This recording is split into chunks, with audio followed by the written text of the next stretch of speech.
भगवते वासुदेवाय। ओम नमो भगवते वासुदेवाय।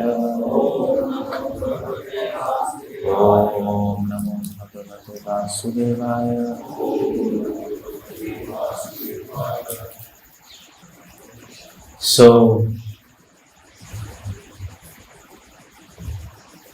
ये आज भक्ति विनोद ठाकुर का अपीयरेंस डे, डिसअपीयरेंस डे,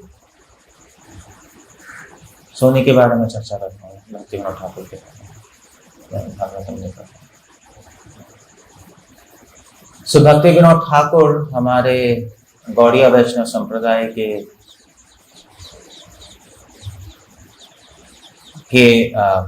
वर्तमान आचार्यों में से एक है। दो तरह के आचार्य होते हैं, वर्तमान एक पूर्ववर्ती। तो वर्तमान आचार्य होते हैं जो कि अभी रिसेंटली इसी शताब्दी में आए हो। तो प्रभुपाद हो गए 1896, भक्ति सिद्धांत श्री ठाकुर हो गए आई थिंक 1834, क्या था ऐसी कुछ पता नहीं, उसके बाद ही और भक्ति विनोद ठाकुर।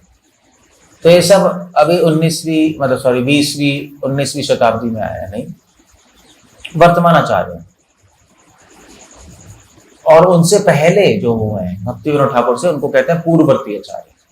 वो काफी पहले हुए, 16वीं 17वीं शताब्दी, 17वीं शताब्दी 16वीं, और उसके ऊपर मतलब बल्लभ भूषण विष्णु ठाकुर, नरोत्तम दास ठाकुर, षड गोस्वामी, ये पहले के होते हैं। और वर्तमान आचार्य इसलिए भी कहते हैं हम भक्ति विनोद ठाकुर, भक्ति सिद्धांत श्रील प्रभुपाद को, क्योंकि ये जो आचार्य है ये मॉडर्न एज में आए हैं, मॉडर्निटी में। मतलब इंडिया में उस टाइम ब्रिटिश राज ही था, और यूरोप में एनलाइटनमेंट, रेनेसांस, ये सब लाइक ये मूवमेंट शुरू हो चुके थे। टेक्नोलॉजी आ गई थी, बलदेव देवभूषण के टाइम टेक्नोलॉजी तो नहीं थी। ये अभी क्योंकि मॉडर्न मतलब आपका मॉडर्निटी में आए हैं, इसको मॉडर्निटी कहते हैं। अभी की एज में जब मॉडर्न सुविधाएं शुरू हो गई, ट्रेन शुरू हो गई, बसेस शुरू हो गई, नहीं फैक्ट्रीज आ गई, तभी आए हैं। तो एक तरह से भक्ति विनोद ठाकुर के पहले, थोड़ी सी पहले युग परिवर्तन हुआ, अगर हम उसको ऐसे बोल लें। 16वीं शताब्दी से पहले जो भी पूरे संसार में एक तरह से डिफरेंट एक अलग युग था, जिसमें मशीन्स नहीं थी, जिसमें साइंस इतनी डेवलप नहीं थी। जब भक्ति विनोद ठाकुर आए तो साइंस डेवलप हो चुकी थी, मशीन्स आ गई थी, टेक्नोलॉजी आ गई थी, इंडस्ट्रियल रेवोल्यूशन शुरू हो गया था इंडिया में ब्रिटिशर्स के आने पर। डिफरेंट एज आ गई, इसलिए डिफरेंट आचार्यों की जरूरत थी, डिफरेंट टाइप ऑफ थिंकिंग की जरूरत थी कि कृष्णा कॉन्शियस को कैसे प्रेजेंट किया जाए इस मॉडर्न एज में। वो भक्ति विनोद ठाकुर ने काम किया, और भक्ति सिद्धांत ठाकुर और श्रील प्रभुपाद ने। इसलिए इनको वर्तमान आचार्य कहते हैं। वर्तमान मतलब मॉडर्न, प्रेजेंट। वर्तमान आचार्यों में सबसे पहले आचार्य हैं भक्ति विनोद ठाकुर, जिनका नाम केदारनाथ दत्त था। बट भक्ति विनोद ठाकुर उनका टाइटल है, नाम नहीं है उनका। नाम उनका है केदारनाथ दत्त। टाइटल ही है उनका भक्ति विनोद। आई थिंक या भक्ति विनोद तो दीक्षा के वक्त मिला होगा नाम, भक्ति विनोद। ठाकुर टाइटल बाद में मिला। भक्ति विनोद तो जब इनिशिएशन हुई उनको भक्ति विनोद मिल गया, ठाकुर बाद में लगाया, तो भक्ति विनोद ठाकुर हो गए। ठाकुर मीन्स अथॉरिटी, भक्ति में अथॉरिटी थे वो। और यूनिकनेस भक्ति विनोद ठाकुर की ये थी कि भक्ति विनोद ठाकुर एक गृहस्थ, और गृहस्थ भी वो खुद गृहस्थ बनना नहीं चाहते थे, वो तो ब्रह्मचारी बनना चाहते थे, और छोड़ के चले भी गए थे वृंदावन। घर छोड़ के उन्होंने कहा हो गया, वृंदावन जा रहा हूँ मैं, मगर बीच में जब वृंदावन जा रहे थे तो एक शिव मंदिर में रुके सोने के लिए, रात को रेस्ट करने के लिए।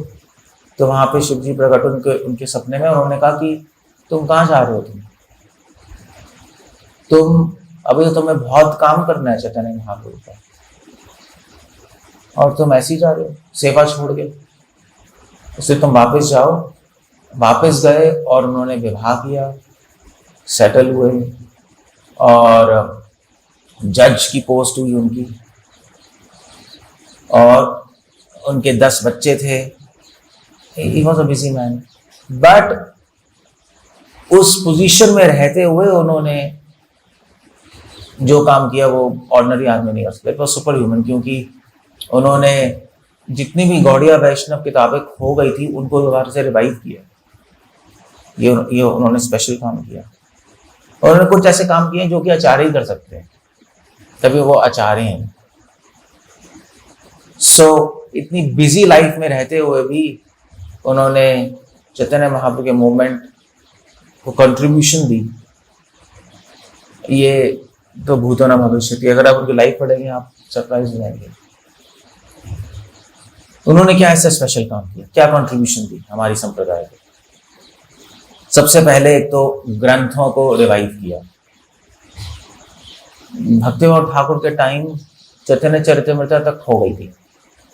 खो गई इन द सेंस ये नहीं कि नहीं थी, बहुत सारी एडिशंस थी जिसमें बहुत सारे लोग बहुत सारे एडिशंस यूज कर रहे थे चैतन्य चरितमृत।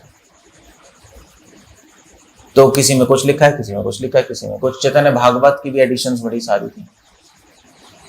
इतनी सारी एडिशंस यूज कर रहे थे, सही कौन सी है किसी को नहीं पता था। भक्तिविनोद ठाकुर ने रिसर्च की और उसमें से सही एडिशन निकाली और उसको प्रिंट कराया। सही का मतलब यह है कि और बाकी एडिशंस में अपसिद्धांत घुसा दिए थे लोगों ने, गलत सिद्धांत डाल देते। अब अभी भी आज जगन्नाथपुरी जाओ, चैतन्य भागवत की 3-4 कॉपीज मिल जाएंगी आपको अलग अलग। किसी में कुछ लिखा है, किसी में कुछ लिखा है, किसी में कुछ लिखा है, और उनके ऑथर भी अलग अलग है, अगर नाम चैतन्य भागवत है। इस तरह से कंफ्यूजन्स थी बहुत।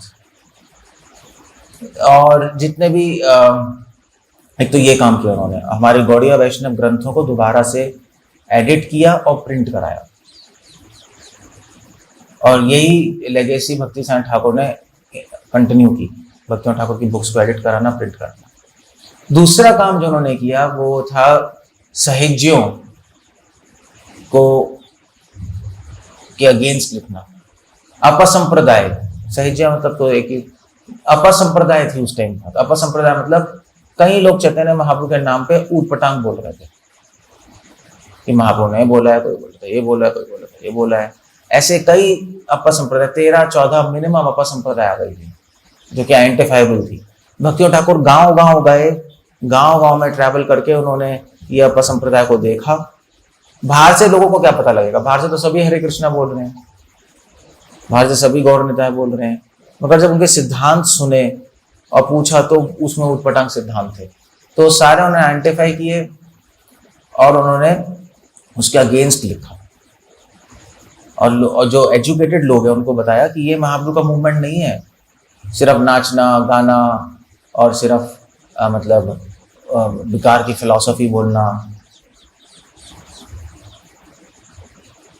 तो उन्होंने ये दूसरा काम किया, अपसंप्रदाय के अगेंस्ट फाइट किया, तलवार से नहीं पेन से। He was writing. उन्होंने मैगजीन शुरू की द हार्मोनिस्ट, जो कि एजुकेटेड सर्कल्स में कई कलकत्ता के, और खुद जज भी थे तो काफी इन्फ्लुएंशियल भी थे कि जज ही लिख रहा है। तीसरा काम जो उन्होंने किया वो था कि महाप्रभु की बर्थ प्लेस को दोबारा से ढूंढना और उसको एस्टैब्लिश करना। क्योंकि जब भक्तिविनोद ठाकुर थे तो चैतन्य महाप्रभु की बर्थ प्लेस गंगा जी के इस तरफ थी, वेस्ट साइड में। अभी भी पुराना बर्थ प्लेस वही है। भक्तिविनोद ठाकुर ने आके रिसर्च की, सारे मैप्स लिए पुराने ब्रिटिशर्स के जो बनाए हैं और पुराने मैप्स, उसके अकॉर्डिंग प्रूव किया कि महाप्रभु का जन्म स्थान गंगा के इस साइड है, ईस्ट साइड है, जो अभी जो हम जाते हैं विजिट करते हैं। तो उन्होंने वो एस्टैब्लिश किया, जगन्नाथ दास बाबा जी को बुलाया, उन्होंने कंफर्म किया, उनको रिवील हुआ कि वो जगह है महाप्रभु के जन्म स्थान की, और वहां पे उन्होंने फिर योग पीठ की स्थापना की। फाउंडेशनल काम किया उन्होंने सारे। तीसरा काम उन्होंने किया। चौथा काम जो उन्होंने किया है वो है जगन्नाथपुरी में जो मंदिर है जगन्नाथ बलदेव सुभद्रा का, वहां पे बहुत समझ लो कि पागलपंती हो रही थी। जगन्नाथ बलदेव सुभद्रा को लोग कह रहे थे कि ये बुद्ध के अवतार है, कोई कह रहा था शक्ति है, तांत्रिक लोग आ गए थे, कुछ लोगों ने वहां पे ऑल्टर में कुत्ते रख दिए थे, तांत्रिक थे भी, कुत्ता भी पूजा होगा, लोग लूट रहे थे वहां पर। भक्तिनाथ ठाकुर जब उनकी पोस्टिंग हुई जगन्नाथपुरी में तो उन्होंने पूरा सिस्टम चेंज कर दिया, ये सब तांत्रिक मंत्र को दूर कर दिया। उन्होंने जगन्नाथ मंदिर के चारों तरफ पंडाल सेट किए कि कथाएं होंगी, यहाँ पर लोग आएंगे तो कथा सुनेंगे, भगवान के बारे में सुनेंगे। और उनकी जो सिस्टम था वर्शिप का वो भी ठीक किया कि करप्शन ना हो। वो जज थे, कर सकते थे, उसमें कोई प्रॉब्लम नहीं थी। तो जगन्नाथपुरी टेम्पल को एक स्ट्रीमलाइन करने के लिए भक्तिनाथ ठाकुर ने बहुत इंपॉर्टेंट रोल प्ले किया, ये उन्होंने काम किया। फिर उसके बाद भक्तिनाथ ठाकुर ने कम से कम 200 किताबें लिखी हैं। मतलब यू कैन इमेजिन 200 बुक्स लिखना इतना आसान नहीं है। 200 किताबें, और उनमें से 200 किताबें लिखी, मिनिमम आया आई थिंक 150 180 ऐसी कुछ है। सो ये किताबें लिखी और इसमें उन्होंने गौड़िया वैष्णव सिद्धांतों को बहुत इजी लैंग्वेज में प्रेजेंट किया और मॉडर्न अंडरस्टैंडिंग से। कुछ किताबें इंग्लिश में थी, कुछ बंगाली में, कुछ संस्कृत में भी थी। उन्होंने संस्कृत सीखी स्पेशली किताब लिखने के लिए। और फिर उसके बाद भक्तिविनोद ठाकुर ने कुछ ऐसी किताबें हमें दी हैं जो कि गौड़िया वैष्णव सिद्धांत की नींव है, जिसके आधार पे भक्ति सिद्धांत और प्रभुपाद जी ने टीचिंग की है। वो है जैव धर्म और चैतन्य शिक्षामृत। भक्तिनाथ ठाकुर ने चैतन्य शिक्षामृत थी, कौन सी थी, टीचिंग ऑफ लॉर्ड चैतन्य, ये किताब अमेरिका, यूरोप, कनाडा भी भेजी थी, वहां के लोग भी पढ़ सके। मगर ये 2 किताबें इंपॉर्टेंट है, जैव धर्म और चैतन्य शिक्षामृत। जैव धर्म में सारी गौड़िया वैष्णव फिलॉसफी है, A to Z, जो भी आपको जानना है, जो भी महाप्रभु सिखा के गए हैं वो सब उसमें है। बल्कि जैव धर्म लिखने में भक्तिनाथ ठाकुर को इतनी मेहनत लगी कि शाम को उनके सर में दर्द होता था, हेडेक होता था, तो गैलरी में घूम घूम के अपने सर के दर्द को कंट्रोल करके और फिर लिखते थे। मतलब इतना सोच रहे थे कैसे प्रेजेंट किया जाए। मतलब उन्होंने जितने भी गोस्वामी ने संदर्भ लिखे हैं, 6 संदर्भ लिखे हैं, जितनी भी हमारी किताबें है उसका सार उसमें निकाल के लिखा है। तो डेफिनेटली भक्तिनाथ ठाकुर को बहुत दिमाग लगाना पड़ा और लिखा भी इस तरह कि मॉडर्न लोगों को समझ आए। तो कॉम्प्लेक्स बनाना आसान होता है, सिंप्लीफाई करना मुश्किल होता है हमेशा। जैसे आप देखो, अगर जो नए भक्त लेक्चर देते हैं, नए भक्त लोग जैसे सीखते हैं ना लेक्चर देना, उनके लेक्चर कॉम्प्लेक्स होते हैं। मगर जो पुराने हो जाते हैं, जैसे हम लोग हैं, हमारे सिंपल होंगे मगर डीप होंगे, डिफरेंस होगा। सिंपल ही बोल रहे हो, आप सपोज समझ ही आ रहा है, और वो पॉइंट्स बहुत डीप हैं जो आप खुद नहीं निकाल पाओगे। नए डिवोटीज के कॉम्प्लेक्स होंगे, अलग अलग पॉइंट्स होंगे, हाँ ये भी पॉइंट, वो भी पॉइंट, लिस्ट बना के 1000 चीजें होंगी। ऐसी होता है क्योंकि रियलाइजेशंस कम होती है ना। सो भक्तिविनोद ठाकुर ने जब जैव धर्म लिखी तो भक्तिविनोद ठाकुर तो परमहंस हैं, तो वो सोच रहे थे कैसे सिंपल तरीके से लिखना है और किस तरह से प्रेजेंट करना है कि मॉडर्न लोगों को समझ आ जाए, क्योंकि संदर्भ बहुत टेक्निकल है, बहुत कॉम्प्लिकेटेड है। सो ये भक्तिनाथ ठाकुर की कंट्रीब्यूशन है, जैव धर्म, चैतन्य शिक्षामृत और उनके सॉन्ग्स। उन्होंने जितने भी संदर्भ हैं, जितनी भी गोस्वामी की किताबें हैं, उसको सॉन्ग्स में कन्वर्ट कर दिया, बंगाली सॉन्ग्स। तो आज भी आप बंगाल में जाएंगे, भक्तिविनोद ठाकुर के सॉन्ग्स गाए जाते हैं, एटलीस्ट गौड़िया मठ में, और वैसे भी उनके सॉन्ग्स फेमस हैं। तो सॉन्ग्स अगर आप किताबें नहीं पढ़ सकते, उन्होंने सोचा तो भाई कॉमन जो गांव वाले वो तो सॉन्ग्स ही गाएंगे, भजन गाएंगे नहीं, उनको तो यही शौक होता है भजन गाने का। तो उन्होंने सारी फिलॉसफी को भजन के रूप में कन्वर्ट कर दिया। जैसे उपदेश अमृत है रूपा गोस्वामी का, तो उन्होंने हर श्लोक के ऊपर सॉन्ग लिखा है। ठीक है, श्लोक आप नहीं पढ़ते संस्कृत में तो सॉन्ग गा लो। ऐसे ही शरणागति किताब है, उसमें सॉन्ग है, गीतावली है उसमें सॉन्ग है, गीतमाला है उसमें सॉन्ग्स हैं। सारे के सारे सॉन्ग्स किताबों पे बेस्ड हैं, क्योंकि ये यूनिक कंट्रीब्यूशन रही है सॉन्ग्स। और फिर उसके बाद ऑफ कोर्स सबसे मेन कंट्रीब्यूशन जो उनकी रही है वो क्या है, किसी को पता है? सबसे मेन क्या है? कौन बताए? हाँ, सुनाई नहीं दे रहा? क्या बोल रहा हूँ मुझे पता नहीं। पाश्चात्य कल्चर, चैतन्य शिक्षामृत हो गया। चैतन्य शिक्षामृत में उन्होंने जैव धर्म में तो उन्होंने पूरी फिलॉसफी दी। चैतन्य शिक्षामृत में उन्होंने वेस्टर्न अंडरस्टैंडिंग और इंडियन अंडरस्टैंडिंग को कंबाइन किया, एक ब्रिज बनाया है, west to east, east to west में। वो चलो हो गया। मैं सबसे मेन कंट्रीब्यूशन क्या भक्तिविनोद ठाकुर की? हाँ, हरिनाम है।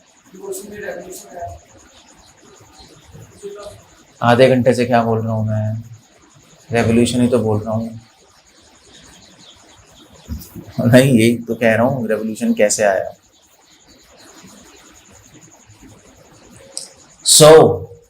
सबसे मेन कंट्रीब्यूशन है भक्ति सिद्धांता सरस्वती ठाकुर। सबसे मेन तो यही हो गया, और क्या हुआ? उन्होंने संसार को एक और आचार्य दी। इससे बड़ी कंट्रीब्यूशन क्या होगी? बाकी सब तो छोटी रह गई। भक्ति सिद्धांत सरस्वती ठाकुर, विमल प्रसाद, वो उन्होंने दिया संसार को।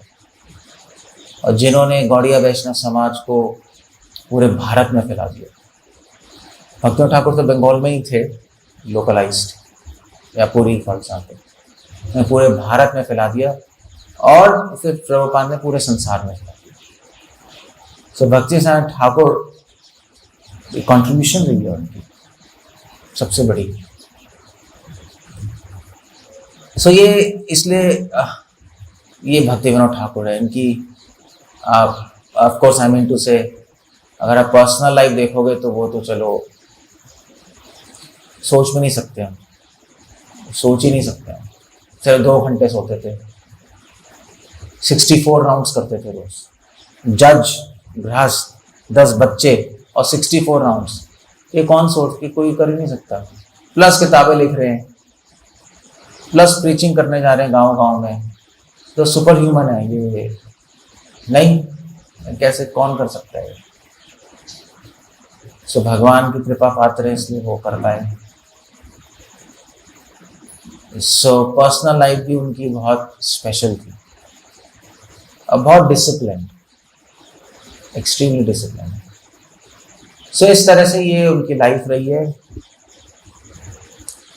बाकी पर्सनल डिटेल्स में मैं जा नहीं रहा हूँ, पर्सनल डिटेल्स तो बहुत हैं, और ज़्यादा कोई ऐसी इम्पोर्टेंट है भी नहीं बाकी डिटेल्स।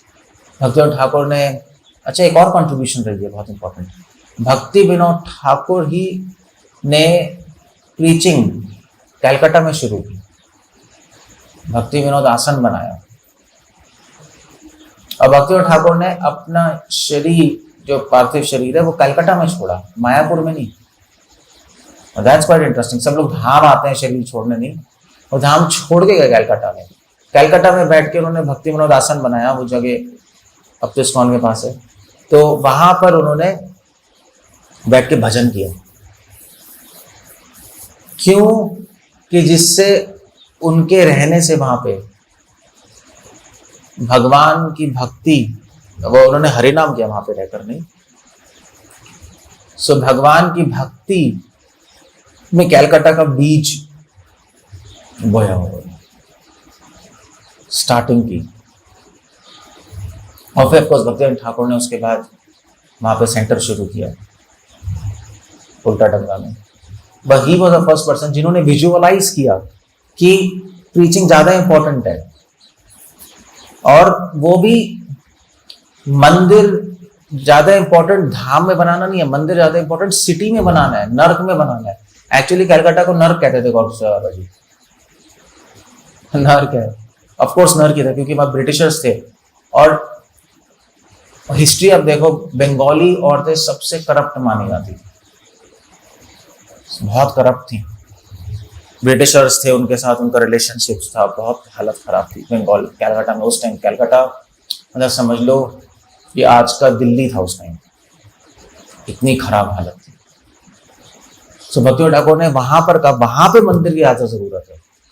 मायापुर वहां पे नहीं है, धाम वृंदावन में नहीं है मंदिर की जरूरत, सिटीज में ज्यादा जरूरत है। और भक्तिवेदांत ठाकुर प्रभुपाद ने उसी चीज को, लेगेसी को आगे बढ़ाया, सिटीज में मंदिर बने। सिटी मतलब नर्क। भक्तिवेदांत ठाकुर ने कहा कि नर्क में मंदिर चाहिए, स्वर्ग में नहीं चाहिए मंदिर। ये उनका आइडिया था। स्वर्ग में तो पहले ही भक्त हैं, धाम स्वर्ग है, सिटी नर्क है। सो ये उनकी स्पेशल कॉन्ट्रीब्यूशंस थी। जितने भी रेवोल्यूशनरी आइडियाज थे भक्तिवेदांत ठाकुर के, वो भी भक्तिविनोद ठाकुर से ही आए हैं काफी, उनके गाइडेंस और उनके टीचिंग से ही आए हैं। So that's the idea. ये भक्तिवेदांत ठाकुर की लाइफ है। आज उनका डिसअपीयरेंस डे है। हम लोग उनसे प्रे करते हैं कि हमें भी एक शक्ति दें कि हम भी भगवान की सेवा कर पाएँ थोड़ी बहुत। उनके ऐसी तो नहीं कर सकते, तो असंभव है। थोड़ी बहुत हम भी कर पाएँ तो शायद कुछ हो सकता है। हरे कृष्णा। श्रील प्रभुपाद की जय।